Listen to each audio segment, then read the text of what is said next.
Good evening once again, and we are going to talk about the financial instruments and the markets and the design of the instruments and the players in the financial markets globally and nationally. We are going to talk about and what is all about uh, this financial system. It is, the entire financial system exists for the design of the instruments, financial instruments, then sale and purchase of the instruments or the exchange of for the contracts, okay, and whatever it is, we need money for the business to run, and that money is raised through instruments, and these instruments are designed and used by the capital markets, okay, money markets,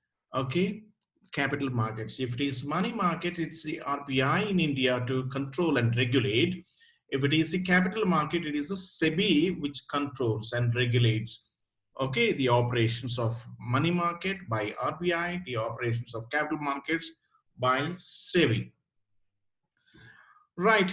So now, yeah, it you can raise the resources either directly from the people, okay, or through from institutions.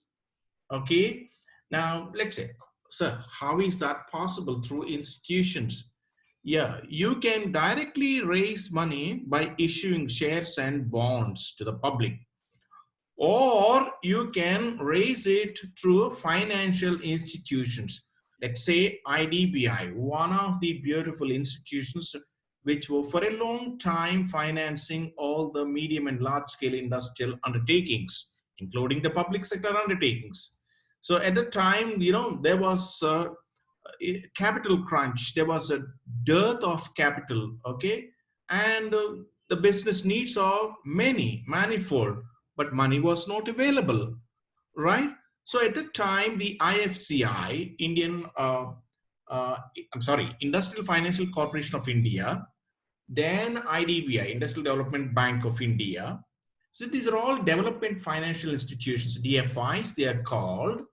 So that's what the second bullet point in the second paragraph means. Yeah, indirectly through institutions means, it is the IDBI which funds, okay, maybe participate in the shares or maybe directly funding the company. Whatever it is, the financial resource needs are met by these financial institutions. Right, when it is, yeah, this is what I told you. Yeah, direct finance borrowers sell securities directly to the lenders. Okay, then now asset and liability, something of value that you own is asset, something you owe is a liability. If our money is with others, that's an asset. Others' money is with you, that's a liability. In simple words to say, okay, right? Others money with you is a liability. Your money with others is an asset. Whether it is, let's say you are keeping your money in that form of bonds and debentures, your money is with others. What bond certificate or share certificate that you're holding, okay, is an asset for you. Security, okay, share certificate is an asset for you, financial instrument, that's called. The liability, what the company has issued to you, is a liability for the company, okay, right? Now this is how the funds flow through the financial system, okay. Now on the top, direct finance, and you see financial markets, then you see financial instruments at the bottom, okay. Now direct finance is through the financial markets.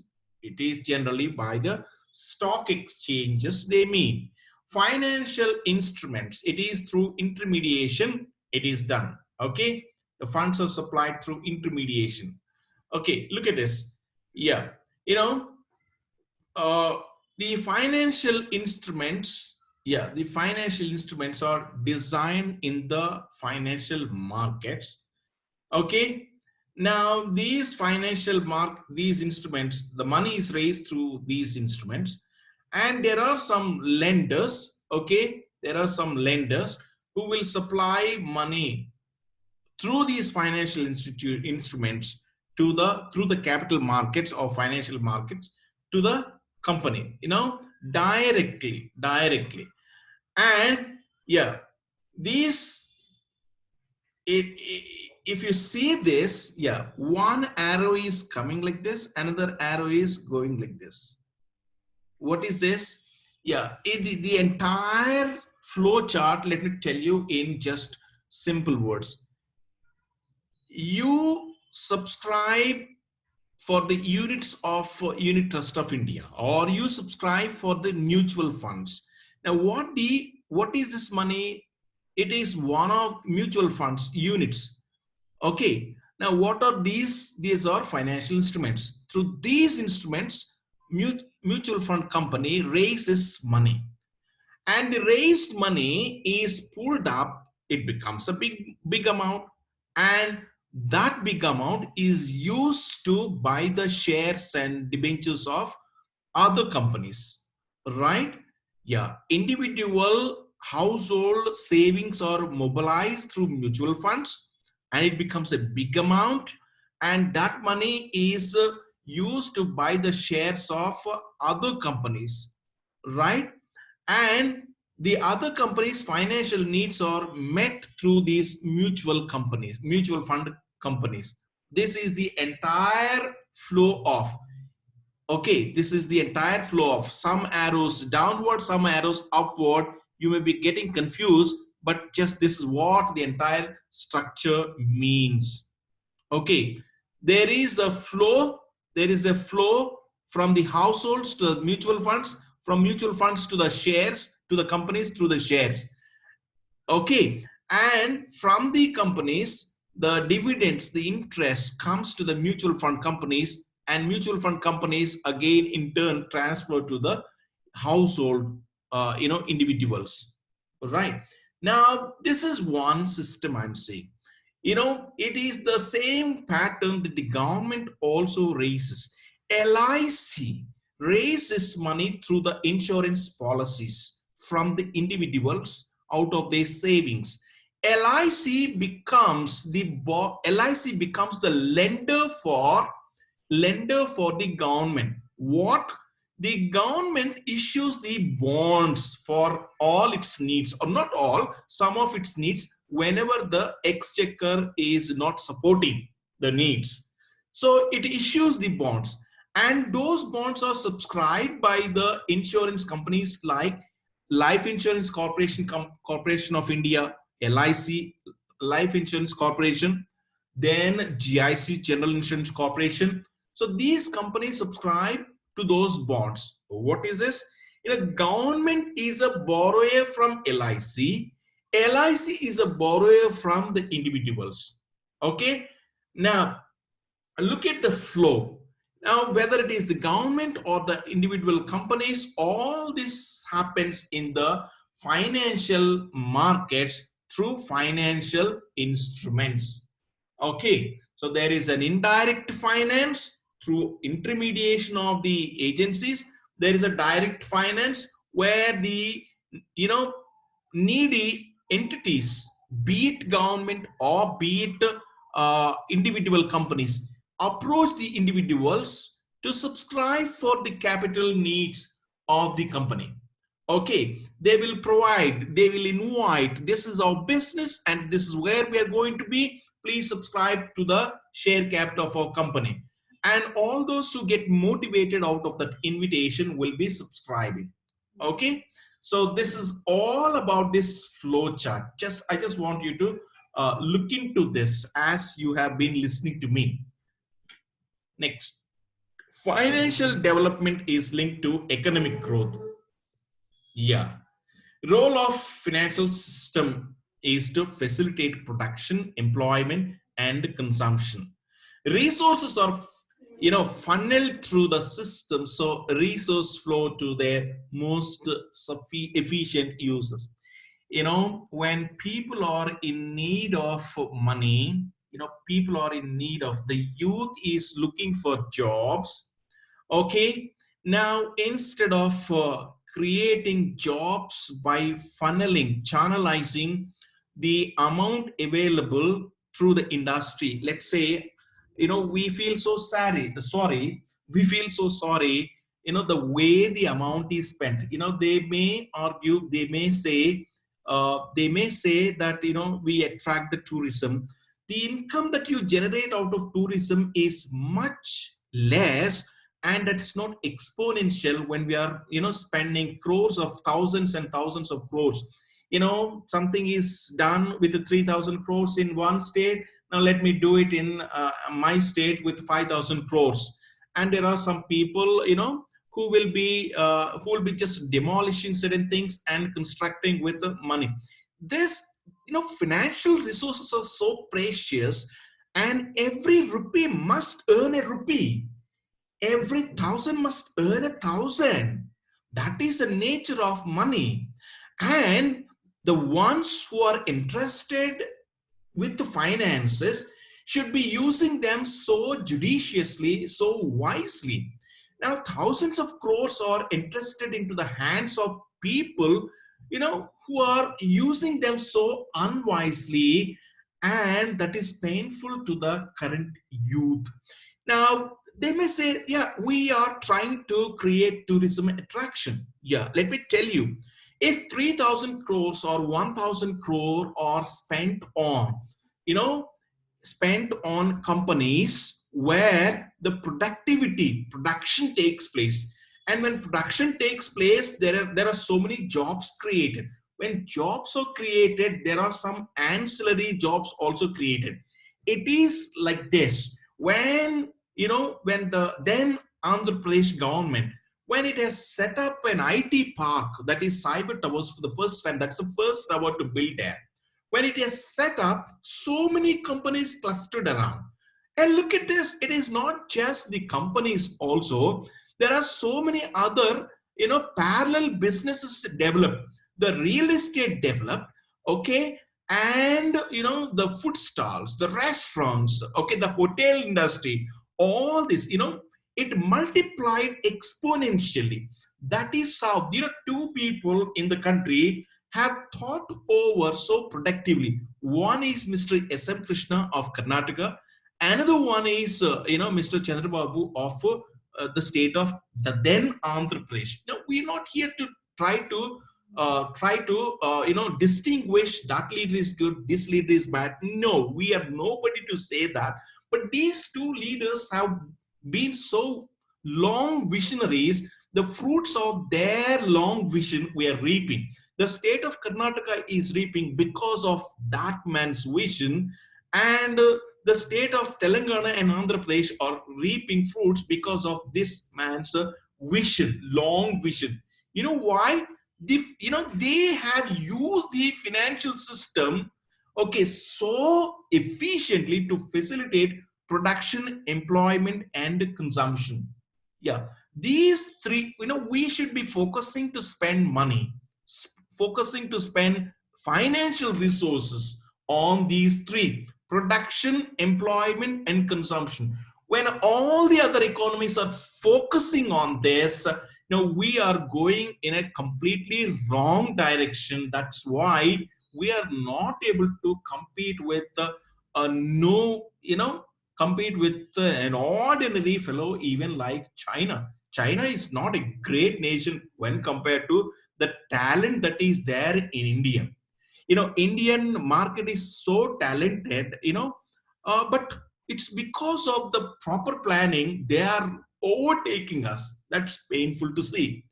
So yeah, production, employment, and consumption, these are the main reasons. These are the three main areas of main areas where the finances are to be channelized.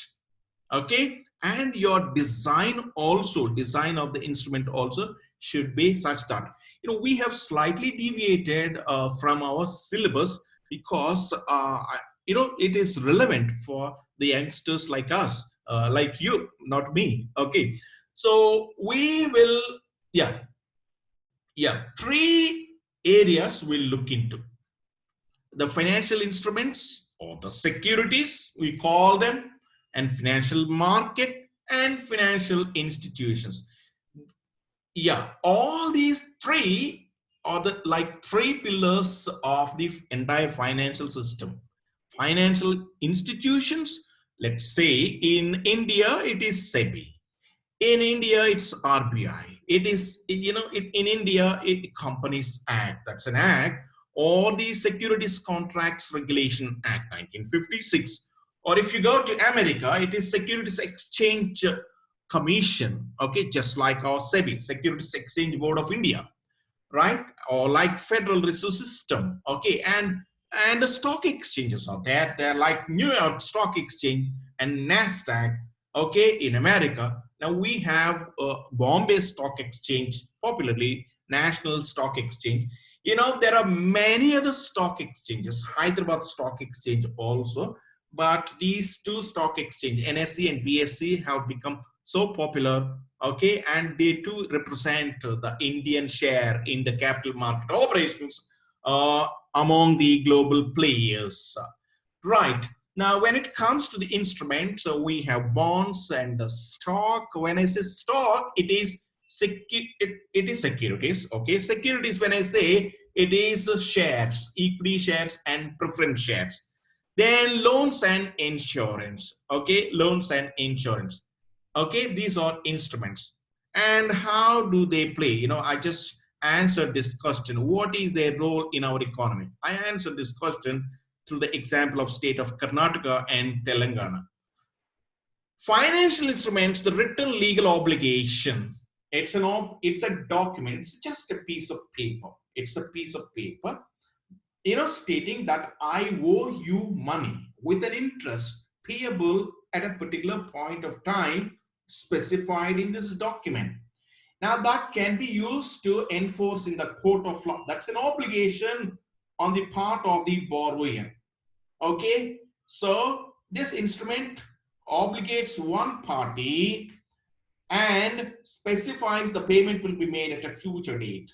Okay, and there are terms and conditions inserted there: how, when to pay, make the payments.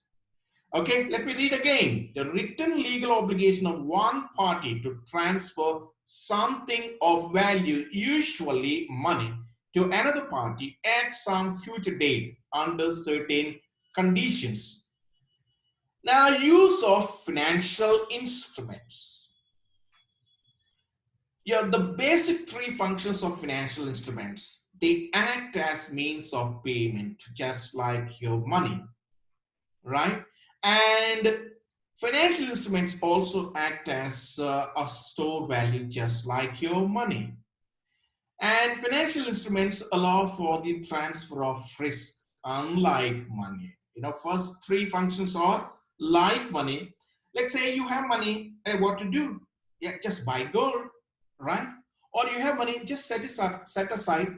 Yeah, I'm making some money, let me set aside for future needs or for some contingencies. It's a store, it's carrying, money carries some store value. So is your financial instruments. Your shares you can store. In olden days, people used to store shares, documents. Now it's all online soft copies they store. That's a worth of the, look at this, we kept money with the companies in the form of bonds or debentures. If our money is with others, that's an asset. It is just like just like money. Why it is just like money? Anytime you can go to the market that's online, you can just go to the platform, trading platform, and sell it and convert into money. Okay, it's just like gold you're holding, right? And employees take stock options as payment for working. It's a means of payment instead of making payment for them. I told you in yesterday's session, yeah, instead of paying the bonus in cash, I may pay them by issuing the shares. It is just like that. So these are three main functions. You can use it as means of payment, use as means of storing value. Okay, it is also transferable. Yeah, you can transfer these shares. This contracts allows you to transfer from one person to another person. It is not like you buy the shares or subscribe for the shares of a company, and you have to hold it, till the company is wound up. It's not like that. Tomorrow you're not interested to hold any more shares, then you can just go to the trading platform and sell them. That's it. So transferability. Okay, you cannot transfer other property, but shares are transferable. Yeah. What is that we learn from? What is that we learn from? Yeah, the crisis. There are crises now. What is this crisis? 2007 and to 9 crisis. What is that? Financial crisis. What financial crisis is that? It is the prime crisis, subprime crisis. Let me make it very clear. Did I share or discuss any time with you about this subprime crisis?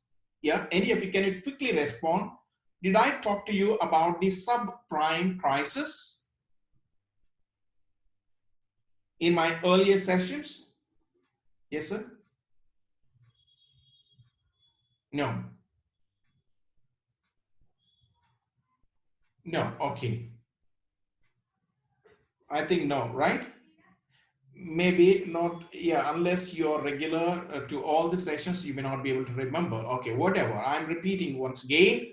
In the US, what happened? The mortgage loans were extended without following the credit norms, proper credit norms, ruthlessly, without, having the backup ability to pay, without checking the ability of the borrower to pay back the amount. They have lent the money. As they lend the money, people have taken loans and loans and they did not pay back. And most of them are for housing. And all these housing loans became, NPAs. They turned to be NPA. They could not pay anymore. And they have seized all the houses, but all those houses, just to seize the houses or flats, you cannot get money. You got the property, but you must be able to sell, right? There's nobody to buy because everybody is selling their plots or flats. So, there is more number of sellers than the buyers. Then what to do? What to do? The mortgage houses, the lenders, the financial houses, Fannie Mae, Freddie Mac collapsed. Okay, so that is the financial crisis in 2007, 8, and 9. The more leverage, the greater the risk. That is, leverage means, raising money through the debt, raising money through the, equity and debt. Equity is the share capital. Leverage, the debt is the loan to be, which is to be repaid. So if you're taking more loan, then greater risk greater risk that an adverse surprise will lead to bankruptcy. You will be shocked that you will not be able to get back your money. That's what exactly happened in the subprime crisis. Subprime crisis. Now, some important, I told you this. Some important financial institutions during the crisis were leveraged at more than 30 times their net worth. When losses are experienced, firms try to deleverage to raise net worth. When too many institutions, deleverage, prices fall, losses increase, net worth falls more. This is called paradox of leverage. I told you in a simple language, but the crux of what I told you is given in this slide. Okay? Yeah, this is the, when you're writing in the books, in the examination, you have to write this, but I told you what exactly happened, the example. Okay, some important financial institutions during the crisis were leveraged at more than 30 times their net worth. What you have is 1 rupee, but I have given you 30 rupees loan. What you have is 1 lakh, but I have given you loan of 30 lakhs. Will you be able to pay me back? No. But the rule of lending is, if you have 2 rupees, I will give you 1 rupee. Yeah, if you have 2 rupees, I will give you 1 rupee. To those who have will be given more. To those who don't have will also be taken what they have also. That's a rule applied in finance. Okay, so this is Yeah, when this happened, then many institutions deleverage. When many institutions are deleverage, means they try to get back the money, prices fall, losses increase, the net worth falls even more. This is called paradox of leverage. Paradox of leverage reinforces the destabilizing liquidity spiral. Okay, liquidity spiral. When nobody is coming to buy what you are seizing, okay, you are seizing because they are not paying. But you must be able to sell and convert into cash what you have seized. Now, there is nobody. Okay, there are more number of seizers. Okay, so what happens? The destabilization of liquidity happened. Both spirals feed the cycle of falling prices and widespread deleveraging. Widespread means that widespread extended even to Amirpet Aditya enclave, from Washington, D.C., from New York Stock Exchange, that it fell so badly, the vibrations hit even Aditya Trade Center, Aditya Enclave, the road. It became so empty in 2007 to 2009, especially 2008-9 year, the entire Aditya Enclave road, that Satyam Theatre road, was empty. That is the effect. Right. So characteristics of financial instruments. What are these? These are very complex, and this complexity is expensive, and people do not want to bear the cost. Then standardization of financial instruments will overcome, the complexity. Most mortgage features, a standard application with standard terms. Financial instruments also communicate information, summarizing certain details about the issuer. We are so and so, we are into the business, and we need money, this much money. And this money is going to be used like this. Introduction about the issuer. Continuous monitoring of an issuer is costly and difficult. Continuous monitoring. Who monitors this? It is the SEBI which has to monitor.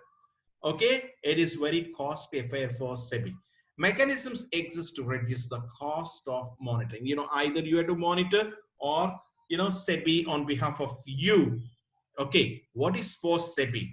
SEBI is set up under the Act of Parliament. Okay, under the Act of SEBI Act 1992 by the Parliament, and this is to protect and to promote and to regulate the capital markets in the country. Okay, capital markets in the country. So SEBI on your behalf has to protect you. Mechanisms exist to reduce the cost of monitoring the behavior of counterparties. A counterparty is the person or institution on the other side of the contract, just like our SEBI. The solution to high cost of obtaining information is to standardize both the instrument and the information about the issuer. You take any share in a prospectus. What is that prospectus? Standardization. Who is the lead banker for this issue? Who is the underwriter for this issue? Who is the banker of this company? So all this information is mandatorily to be supplied by the issuer, says SEBI, Securities Exchange Board of India. Okay, so, and even BSC, right? So financial instruments are designed to handle the problem of asymmetric information. Asymmetric information. Haphazard, scattered information is streamlined, and that streamlined information is kept in while you're designing the financial instruments. Underlying versus derivative instruments. Yesterday, I have been talking about the derivatives. Okay, two fundamental classes of financial instruments. Underlying instruments are used by savers, the lenders, to transfer the resources directly to the investors, borrowers, Here, household people, household investors give it to mutual funds, okay, investors, or may give to companies, the borrowers. This improves the efficient allocation of resources. Example, stocks and bonds. Stocks and bonds. Derivative instruments are those where their value and payoffs are derived from the behavior of underlying instruments. Underlying instruments. Okay, it is just like, derivative instruments. Personally, I'm not personally convinced with these instruments, but that is officialized in the capital markets. It is just like you're betting on the cricket. It is just like you're betting on cockfight. Yeah, it is just like, the underlying asset is cock, but you're betting, what you're betting is amount, right? It is like that. But in India, derivatives are legalized instruments. Not only India, in many other countries, these are legalized. Okay, so the primary use is to shift the risk among the investors. They may tell any name, but that is a kind of betting. A primer for valuing financial instruments. Four fundamental features which influence the value of financial instruments. One is the size of payment. Number two is timing of payment. Number three, likelihood of payment is made. Conditions under which payment is made. What conditions? Okay, what are the conditions under which the payment is made? Okay, the chance of making the payment. Number, yeah. Fourth one is conditions under payment is made, and at what circumstance the payment is made. What's the chance of making payment? What's the time of making payment? The size of payment, how much? Yeah, larger the payment, more valuable it is. Payment is sooner, more valuable it is. More likely to be made, more valuable it is. Made when we need them, more valuable it is.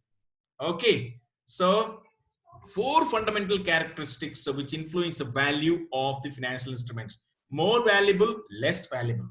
It's a bigger amount, more valuable. Sooner, it's more valuable.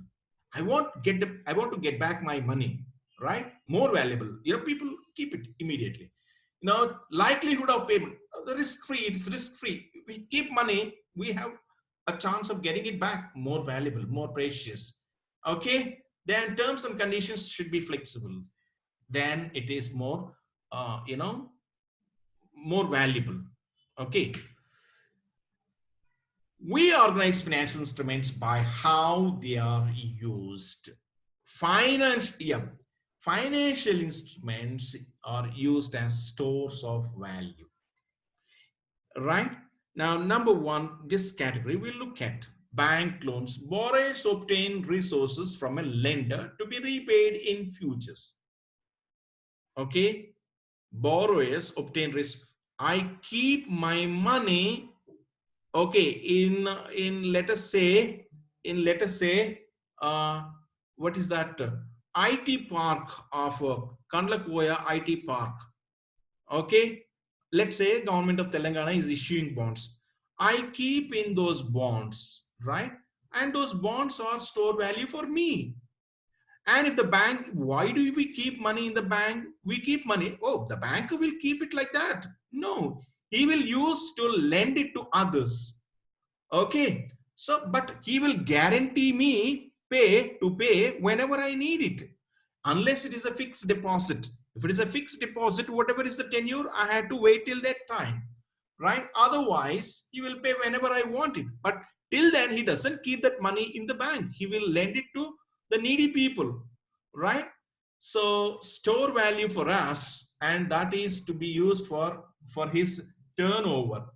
And bonds, a form of loan issued by a corporation or the government, can be bought and sold in financial uh, asset or financial markets.